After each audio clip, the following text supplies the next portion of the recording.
یہ یاد رکھیے گا، جتنا مال چھوڑ کر مریں گے موت اتنی دردناک ہوگی.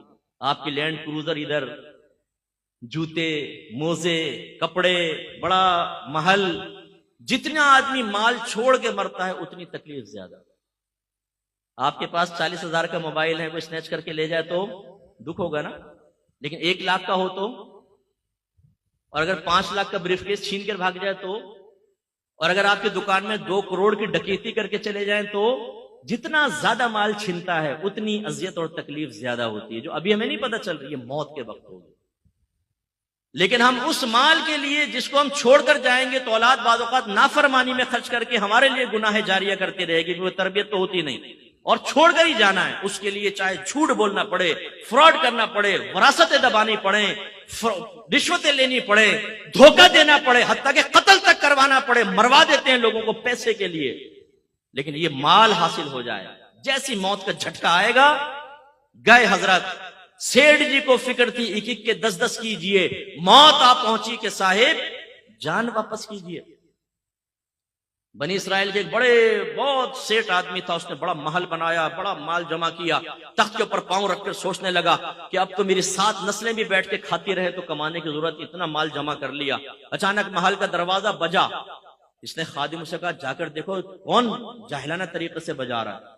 وہ گئے تو دیکھا پورے پھٹے پرانے حال میں فقیر کھڑا ہے. انہوں نے کہا کیا بات ہے؟ کہا اپنے مالک کو میرے پاس بلاؤ. کہا کہ تیرا دماغ خراب ہے، ہمارا مالک تیرے پاس آئے گا، بھاگ یہاں سے. اندر گئے، مالک نے پوچھا کون تھا؟ یہ حضور ایک فقیر تھا، آپ کو وہاں بلا رہا تھا. فرمایا مجھے؟ تم نے مزہ نہیں چکھایا اس کو؟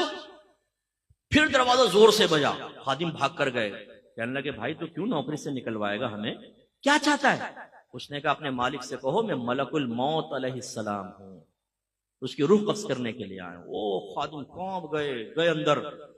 وہ آقا نے دیکھا، بولا کیا ہوا تمہاری حالت خراب کیوں؟ کہا حضور باہر تو ملک الموت علیہ السلام آپ کو لینے آئے. وہ بھی کانپ گیا، کہنے لگا ان سے کہو کسی اور کو لے جائے میری جگہ.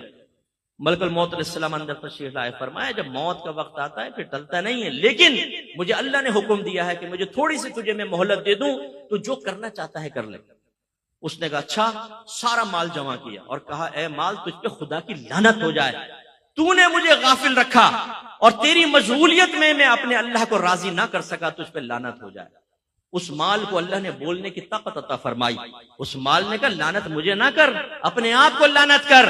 اگر تو مجھے اچھے انداز سے کما کر اللہ کی رضا میں خرچ کرتا، میں تیرے کام آتا. تو نے غلط طریقے سے خرچ کیا اور جمع کیا، تیرا نقصان ہے. میری وجہ سے تو نے عزتیں پائیں. تو اس وقت بادشاہوں کے دربار میں چلا جاتا تھا جب دینداروں کو وہاں سے ہٹا دیا جاتا تھا. اس مال سے تو نے عیش کیا ہے.